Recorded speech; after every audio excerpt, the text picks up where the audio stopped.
Salut à toutes, salut à tous et bienvenue dans cette nouvelle vidéo sur la chaîne. C'est mon avis, alors une vidéo vraiment particulière aujourd'hui. Déjà, bienvenue dans mon nouveau chez moi, hein, tout simplement. J'ai déménagé, c'est pour ça qu'il y avait plus de vidéos sur la chaîne depuis à peu près un mois. Donc voilà, le décor a un petit peu changé, mais j'ai essayé de refaire ce qu'on faisait avant. C'est toujours dans le même esprit. Et une vidéo très particulière, parce que si vous suivez la chaîne depuis longtemps, si vous me connaissez, vous savez que j'apprécie particulièrement les smartphones, les nouveautés qui viennent de sortir. J'adore être l'un des premiers à tester les téléphones quand ils viennent de sortir. Parfois même, j'arrive à les trouver sur des sites genre AliExpress pour les avoir avant que ça sorte officiellement en France. Et là, on va aller contrairement à l'opposé de ça en fait. Hein. On va faire tout l'inverse de ça. Puisque je vais déballer avec vous aujourd'hui. Alors déjà, la vidéo, elle est particulière, parce que d'habitude, les vidéos de déballage, je ne viens pas parler comme ça avec vous. D'habitude, on voit directement le produit, la table, le cutter, mes mains, puis on déballe le produit. Et là, je voulais faire cette introduction pour vous expliquer pourquoi on va déballer ensemble un téléphone sorti l'année dernière, en 2021. Le téléphone que je vais déballer avec vous aujourd'hui, il est sorti à l'été 2021, donc ça fera bientôt un an. L'année dernière, justement, en 2021, je vous avais beaucoup parlé d'un smartphone, je vous avais même saoulé avec un smartphone de la marque chinoise Realme, une marque que j'apprécie beaucoup. D'ailleurs, je leur ai fait un petit clin d'œil, là, vous voyez, avec le sac, le tote bag qu'ils m'avaient offert quand j'avais été leur rendre visite à Paris il y a quelques mois. Et donc, cette marque chinoise que j'apprécie beaucoup, alors pour celles et ceux qui ne connaissent pas trop cette marque, ça fait partie du groupe BBK Electronics avec donc Oppo, avec donc Realme et on a aussi la marque OnePlus qui fait partie du même groupe. Et en face, le gros concurrent évidemment Xiaomi avec donc la gamme Redmi, la gamme Poco. Et donc Realme, c'est un peu comme Poco pour Xiaomi. Et donc cette marque Realme, je l'apprécie beaucoup, j'aime beaucoup leurs produits. Généralement, c'est des produits qui vraiment, je trouve, sont très pertinents au niveau du rapport qualité-prix. Et donc le Realme GT qui était sorti au mois de mars 2021, c'était un téléphone haut de gamme, on était un peu plus de 500 €. Je crois qu'il est encore à 500 € aujourd'hui, il est encore très actuel.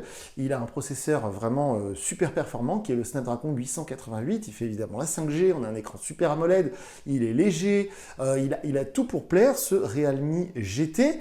Il y a le GT2 qui est sorti il y a quelques semaines que j'avais testé, que j'avais été chercher à Paris justement exprès à la Fnac. Et en fait, il y avait un téléphone que j'ai loupé entre les deux, qui s'est très bien vendu, sans doute l'une des meilleures ventes de Realme en 2021. Et je pense qu'il est encore plus pertinent maintenant en 2022, presque un an après sa sortie. Il s'agit du Realme GT Master Edition. Vous voyez, on va le déballer ensemble dans un instant. Il est ici.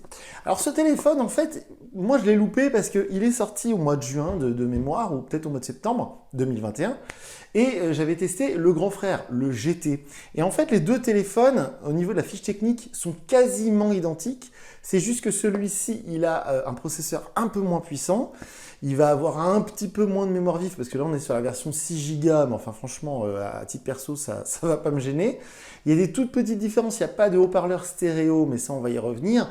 Il y a vraiment d'infimes différences entre les deux téléphones. Et donc, du coup, quand celui-ci est sorti l'année dernière, il m'a pas paru très intéressant parce qu'il n'était pas beaucoup moins cher en plus. Parce qu'en fait, le Realme GT, le vrai, on va dire, il est sorti à peu près à 500 €. Puis après, on ne sait pas pourquoi, il y a eu une énorme chute de prix. J'avais réussi à en trouver un sur AliExpress à 319 €. Donc, c'était vraiment évidemment un rapport qualité-prix imbattable. Et le GT Master Edition, qui est plutôt un téléphone justement conçu pour le marché européen, avec un rapport qualité-prix plus agressif que le GT, on va dire, standard, eh bien, il ne m'avait pas paru très intéressant parce qu'il coûtait à peu près 350 €. Je crois même qu'il était monté à 399 € en prix officiel. Donc, je ne m'y étais pas intéressé. Et cette année, en 2022, je vous promets, hein, je fais court parce que sinon je pourrais en parler 2 heures. Eh bien, en fait, en 2022, là, ces derniers mois qui se sont écoulés, depuis le début d'année, quasiment tous les jours, je fais ma petite routine. Je vais sur le site de Darty, je vais sur le site de la Fnac, je vais sur le site de Boulanger, je vais sur AliExpress, sur Amazon et je regarde tous les téléphones, les smartphones Android 5G qui sortent idéalement en Android 12. Alors, les smartphones en 4G, j'essaie de les éviter parce que souvent c'est de l'entrée de gamme et souvent c'est des téléphones un peu repompés sur des modèles de l'année dernière ou même d'il y a 2 ou 3 ans parfois. Coucou Honor par exemple. Et sinon, les téléphones 5G, souvent ils m'intéressent parce que généralement c'est des vraies nouveautés entre guillemets. Et là, ces derniers temps, j'ai pas grand chose à me mettre sous la dent. En fait, en smartphone Android 12, il n'y a pas grand chose qui sort. Par exemple, Oppo, qui fait donc partie du groupe BBK comme Realme et OnePlus. Oppo, ils ont sorti 2 modèles que je vais quand même essayer de tester, mais franchement, je ne suis pas du tout motivé. Le A76 et le A96, on est à 229 et on est à 299 euros. Et ces 2 smartphones de chez Oppo, ils sont en 4G tous les deux, déjà il n'y a pas de 5G. Il n'y a pas d'Android 12, c'est du Android 11. Donc, franchement, je trouve ça vraiment lamentable en 2022. En plus, il n'y a pas de mise à jour dispo pour l'instant, ni pour l'un ni pour l'autre en Android 12. C'est-à-dire que si vous l'achetez pour l'instant, il n'y a pas de mise à jour vers Android 12, que ce soit le A76 ou le A96. Et en plus, les 2 Oppo dont je vous parle sont en écran LCD. C'est un simple exemple parce qu'il y en a plein, je pourrais vous en faire une liste entière, des smartphones qui en ce moment sortent, qui sont soit 4G, soit Android 11, soit les deux, donc ils ne m'intéressent pas. À l'inverse, Samsung, bravo, d'habitude je suis anti-Samsung depuis que j'ai ouvert la chaîne, j'apprécie pas trop les produits Samsung actuels. Et bien moi, Samsung, ils ont fait un effort parce que tous les Samsung qui sortent depuis le début d'année, ils sont Android 12 et ils sont en 5G, en tout cas le A33, le A53, etc. Donc là, on est sur un espèce de creux, je ne comprends pas trop, est-ce que c'est dû à la guerre en Ukraine, est-ce que c'est dû aux semi-conducteurs, le problème du Covid ou autre, je ne sais pas. Mais une chose est sûre, c'est qu'en ce moment, il y a pénurie de nouveautés, j'entends par là de vraies nouveautés. Dernière chose, et j'en finis par là, après on va déballer ensemble ce Realme GT Master Edition. Parce que, par exemple, la marque cousine de Oppo, qui est Vivo, hein, qui ne fait plus partie du groupe BBK Electronics, mais qui est toujours très étroitement lié, eh bien Vivo, c'est pareil, les nouveautés Vivo, excusez-moi de dire ça, mais elles sont toutes plus bidons les unes que les autres. Les nouveautés chez Vivo, c'est soit de l'écran LCD, c'est très cher, et il n'y a pas Android 12. Donc du coup, je me retrouve un peu le bec dans l'eau, j'ai pas grand-chose à vous montrer, j'ai pas grand-chose à tester, en tout cas, j'ai pas grand-chose qui, moi, me donne envie. Et en cherchant, justement... sur tous les sites que je vous ai dit, j'ai mis des filtres, j'ai mis 5G, Android 12 et écran AMOLED, parce que vous me connaissez, je déteste les écrans LCD. En tout cas, maintenant, je trouve qu'en 2022, un écran LCD, c'est un peu has-been. Et bien souvent, le téléphone qui revient, c'est celui-ci. Alors, il est sorti en Android 11, on est bien d'accord, mais la mise à jour Android 12 est dispo déjà depuis quelques semaines. C'est-à-dire que le téléphone, vous le déballez, vous le branchez, vous le mettez à votre Wi-Fi à la maison. Au bout de quelques minutes, il va vous proposer la mise à jour vers Android 12. Donc, à ce moment précis où je parle, on est à la mi-mai 2022, pour moi, et j'y reviendrai dans la vidéo de test que je vais faire d'ici quelques jours, ce Realme GT Master Edition, c'est sans doute le meilleur smartphone actuellement disponible. Pourquoi? Parce qu'il a baissé de prix de ouf. Là, celui-ci, je l'ai trouvé à moins de 300 €, une version officielle conçue pour la France, hein, pas sur AliExpress, un truc qui a mis 3000 ans à arriver par bateau, non, non. Sur Amazon, en livraison Amazon Prime, j'ai eu en 24 heures, je l'ai commandé la veille pour le lendemain, et en dessous des 300 €, alors qu'on a un processeur qui est franchement vraiment pas mal. On va y revenir, j'y reviendrai. On a un écran super AMOLED, on a la 5G évidemment, etc., etc. Et donc le Android 12 qui est dispo en mise à jour. Donc c'est pour ça que je vais tester avec un an de retard le Realme GT Master Edition. Parce que je pense qu'aujourd'hui, maintenant, si vous avez 300 € de budget, si vous cherchez un smartphone qui a toutes les qualités qu'on cherche aujourd'hui sur un téléphone, avec un bon capteur photo, un écran AMOLED, il est fin, il est léger, etc., eh bien, ce sera celui-ci. Donc maintenant, on coupe, on va se retrouver tout de suite pour le déballage du téléphone. Et comme d'habitude, d'ici quelques jours, je viendrai vous dire en vidéo ce que j'ai pensé de ce Realme GT Master Edition. A tout de suite. On se retrouve donc pour le déballage de ce fameux Realme GT Master Edition. Alors, par avance, hein, je m'excuse si c'est un téléphone que vous avez vu, revu, qui ne vous intéresse pas parce qu'il est sorti il y a plus d'1 an. Mais franchement, ça m'étonnerait parce que depuis que j'ai ouvert cette chaîne, il y a maintenant un peu plus de 5 ans, je suis souvent surpris de voir que beaucoup d'entre vous me contactent pour me poser souvent la même question. Quel modèle tu me conseilles entre celui-ci et celui-là? Et souvent, je suis étonné de voir que vous hésitez avec des modèles qui sont sortis parfois il y a 2 ou 3 ans. Par exemple, il n'y a pas si longtemps, on m'a envoyé un mail et on me demande, voilà, que penses-tu du Xiaomi Redmi Note 8? Le téléphone, il est sorti il y a plus de 2 ans maintenant. Donc je me suis dit, eh ben, on va y aller franco, c'est pas grave, ce Realme GT Master Edition, je l'ai loupé. Et près d'1 an après, eh ben, écoutez, on va voir ce que ça donne. Hein. C'est comme si je découvrais la Clio sortie il y a 5 ans et puis que je me disais, bah, c'est peut-être une bonne voiture. Et ben là, c'est un peu pareil. Donc le packaging, ce qui est assez amusant, c'est que si vous avez vu ma vidéo du Realme GT et du Realme GT 2, c'est exactement le même format de packaging de boîte. Je trouve ça assez chouette parce que ça fait vraiment haut de gamme. C'est assez lourd dans la main et on est à l'opposé total de ce que peut faire justement Samsung. Je vais vous parler de Samsung il y a un instant dans l'introduction. Parce que justement, chez Samsung, ils sont passés un peu à la mode Apple. Ils font des toutes petites boîtes très très compactes, il n'y a plus de chargeur. Et là, au contraire, on a une grosse boîte à l'ancienne. Et franchement, quand on commande ça pour moins de 300 € sur Amazon, on reçoit la boîte, on se dit « Waouh, c'est cool, j'en ai pour mon argent ». Donc le packaging est le même. Donc là, il nous précise bien, c'est le Snapdragon 778, ce n'est pas le 888. Si vous voulez le Snapdragon 888, il faut acheter le Realme GT ou le GT2, parce que je crois qu'il a le même processeur. On a évidemment toujours l'écran AMOLED 120 Hz, donc ça c'est un pur régal. On a, et ça aussi c'est une très bonne chose, la charge super rapide, on est en 65 watts de mémoire, c'est genre 30 minutes pour recharger le téléphone entièrement, ça va super méga vite. Et on a évidemment toujours ce design très fin que j'apprécie énormément. Et en parlant de la charge rapide, parmi les toutes petites différences entre le Realme GT et le Realme GT Master Edition, eh bien, c'est que la batterie dans cette édition Master, elle est un petit peu plus petite. On n'est pas à 4500 mAh, on est à 4300. Et ce qui est amusant, c'est que quand on regarde les fiches techniques, les comparatifs, etc., puis ça je vais le tester aussi par moi-même, eh bien, parfois on peut constater que l'autonomie est meilleure alors que la batterie est plus petite, donc c'est assez étrange. Je m'excuse pour les mains un peu cracra, j'ai fait de la mécanique l'autre jour et j'arrive pas à même avec la brosse, ça part pas, je suis désolé. Donc toujours le Hey, welcome to Realme Family, donc ça c'est assez classique, on a toujours cette petite pochette bien sympathique, voilà que j'apprécie, ça fait plaisir, c'est bien fait.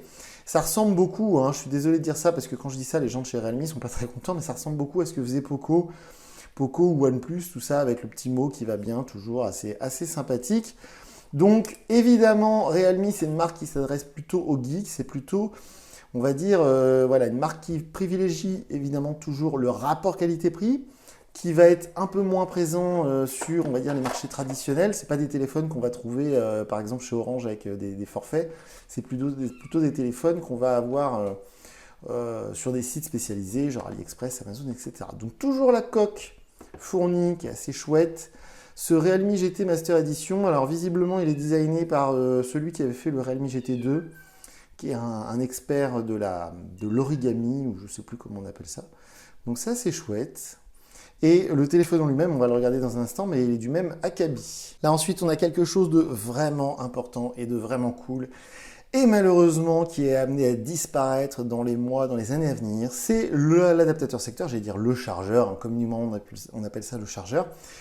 Donc cet adaptateur secteur SuperDart, alors SuperDart c'est la technologie qui est commune, on va dire, entre OnePlus, Oppo et Realme. C'est cette technologie qui permet de charger très fort le téléphone.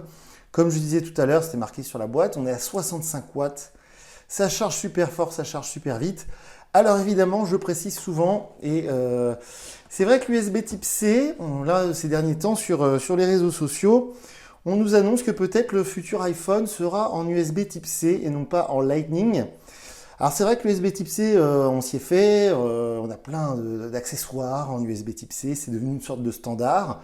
Le micro USB, Dieu merci, a disparu. Mais l'USB type C, ce qui est assez vicieux, c'est qu'on a beau avoir un chargeur de ouf comme celui-ci, si on ne met pas le bon câble, eh bien on ne profite pas du tout de la puissance du chargeur. Et c'est assez frustrant. Par exemple, j'ai une caisse remplie de câbles USB type C, eh bien, je ne sais plus lesquels sont compatibles avec 60 watts, 30 watts, 20 watts, ce qui est assez pénible parce que du coup, il faut essayer les câbles un par un. Idéalement, il faudrait les étiqueter parce que tous les câbles ne sont pas capables de prendre la puissance maximale prise en charge par le téléphone et par le chargeur. Donc, comme je le précise souvent, les chiffres qui sont donnés, par exemple, tout à l'heure, je parlais d'à peu près 30 minutes pour charger le téléphone de 0 à 100%. Ce sera en utilisant, bien sûr, ce chargeur et le câble fourni dans la boîte. Si vous empruntez un câble USB type C à un copain ou si vous achetez un câble USB type C en magasin, il n'est pas certain qu'il soit aussi performant. Donc attention, c'est la petite subtilité de cette norme USB type C qui est pourtant amenée à se propager, hein, parce que maintenant tout est en USB type C, même les MacBooks. Alors même là, il y a le dernier iPad de mémoire. Ici, évidemment, on a le petit outil pour le tiroir SIM et le kit oreillette. Ça, c'est toujours... ça peut dépanner, c'est pratique. Et ça aussi, ça envoie disparition, malheureusement. On va le laisser visible d'ailleurs. Et le DR Tulip, ça c'est le slogan de chez Realme. Et donc voilà pour la boîte. Alors maintenant, on va s'intéresser au téléphone. Évidemment, c'est un design, comme je disais, qui est très proche de la coque. et qui est très proche du Realme GT et du Realme GT 2. Donc, on est en terre connue, si j'ose dire. Il est très beau, hein. Par contre, une fois en main, alors cette étiquette affreuse, on va l'enlever. Cette espèce de plastique, là, un peu veiné, genre cuir. Je trouve ça très réussi. Je ne sais pas si vous allez voir. Je ne sais pas si le focus, voilà, va se faire. Franchement, c'est super bien fini. C'est très, très beau. C'est assez chouette. Matrix AI caméra. Alors, je n'ai pas précisé que c'est le capteur 64 mégapixels qu'on retrouve sur beaucoup de téléphones Realme actuellement. De mémoire, c'est le même capteur que sur le Realme 9 Pro Plus que j'avais testé il n'y a pas longtemps. Ou alors, je ne sais plus, peut-être sur le Realme GT justement, premier du nom. En tout cas, voilà, je vais tester l'autonomie et la capacité photo. Mais normalement, on est sur quelque chose de sérieux. Alors, c'est vraiment dommage, hein, les mentions légales. Mais si vous mettez la coque par-dessus, du coup, on ne verra plus les mentions légales. Donc, c'est pas plus mal. Alors le téléphone en lui-même, il est assez fin, il est un peu plus léger que le Realme GT standard. C'est toujours la même finition plastique, un petit peu chipouille, mais bon, ça présente bien quand même. J'ai peur avec le temps que ça s'écaille un petit peu, parce que c'est du plastique peint en espèce de chrome. Alors on va allumer le téléphone pendant qu'on fait le tour du propriétaire. Donc en haut, évidemment, le petit trou pour le micro. Sur le côté, le bouton Power On-Off. D'ailleurs, le téléphone, je ne sais pas s'il y a assez de batterie, j'ai l'impression qu'il ne s'allume pas. Si, ça y est. Et ici, évidemment, les boutons du volume, le tiroir SIM. En dessous, on va avoir le connecteur USB type C, la prise jack, le trou pour le micro principal, le trou pour le haut-parleur. Comme je l'expliquais, le Realme GT, il a un haut-parleur stéréo, alors que ce Master Edition, il a un haut-parleur unique. Ça fait partie des petites différences. Et alors, quelque chose dont je ne vous ai pas encore parlé, mais qui est très important, on va le faire juste avant de faire la mise en route, c'est que comme vous pouvez le voir, sur l'écran, il y a une protection qui est pré-appliquée par Realme. En fait, ils font ça, alors j'allais dire ils font ça parce que non, mais en gros, l'écran, que ce soit celui du Realme GT ou celui du Realme GT Master Edition, l'écran n'est pas traité Gorilla Glass, il n'est absolument pas protégé contre les rayures, il n'y a aucun traitement chimique appliqué sur cet écran. C'était l'un des gros défauts du Realme GT l'année dernière. Pourtant, pour un téléphone à 500-600 €, on aurait apprécié avoir un petit traitement Gorilla Glass. Eh bien, c'est encore le cas sur ce Master Edition, il n'y a pas de traitement anti-rayures, donc c'est pour ça qu'il y avait une protection d'écran qui était pré-appliquée. Mais on voit maintenant, par exemple, chez Xiaomi, qu'il y a des écrans traités anti-rayures Gorilla Glass et ils mettent quand même une protection dessus, donc il n'y a pas vraiment de logique.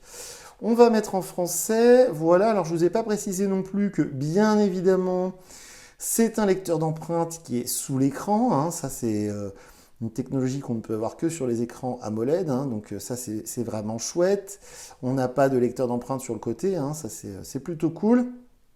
Et justement, ça fait partie des différences avec des téléphones, on va dire, concurrents actuels. Tout à l'heure, je vous parlais du Oppo A96 qui est proposé au même tarif, hein, parce qu'on le trouve à 299 € le Oppo, et on trouve ce Realme GT Master Edition à 299 € aussi.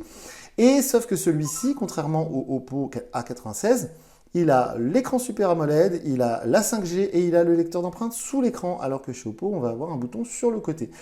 Donc, franchement, ce Master Edition, c'est pour moi, comment dire, actuellement, le meilleur rapport qualité-prix à 300 €. Si vous cherchez tout ce que je cherche, moi, sur un smartphone, c'est-à-dire, voilà, un écran Super AMOLED, un processeur performant, la 5G, un design fin et léger, parce qu'on a 180 grammes, voire peut-être un peu moins. C'est assez agréable une fois en main. C'est un beau produit, c'est un beau téléphone, et encore une fois, la mise à jour vers Android 12, qui est disponible immédiatement. Donc ça, c'est pareil, c'est super chouette et c'est assez rare. Donc voilà pour cette vidéo vraiment spéciale. Alors ce téléphone, je vais comme d'habitude mettre ma carte SIM, je vais l'utiliser, je vais l'emmener partout avec moi pendant plusieurs jours. D'ici quelques jours, je viendrai vous dire ce que j'en ai pensé. Et d'ici là, si vous avez des questions, n'hésitez pas, sous la vidéo, je vous mets le lien vers mon compte Twitter. Donc voilà pour le déballage de ce Realme GT Master Edition. Je vous dis à très bientôt pour une nouvelle vidéo sur la chaîne. Salut!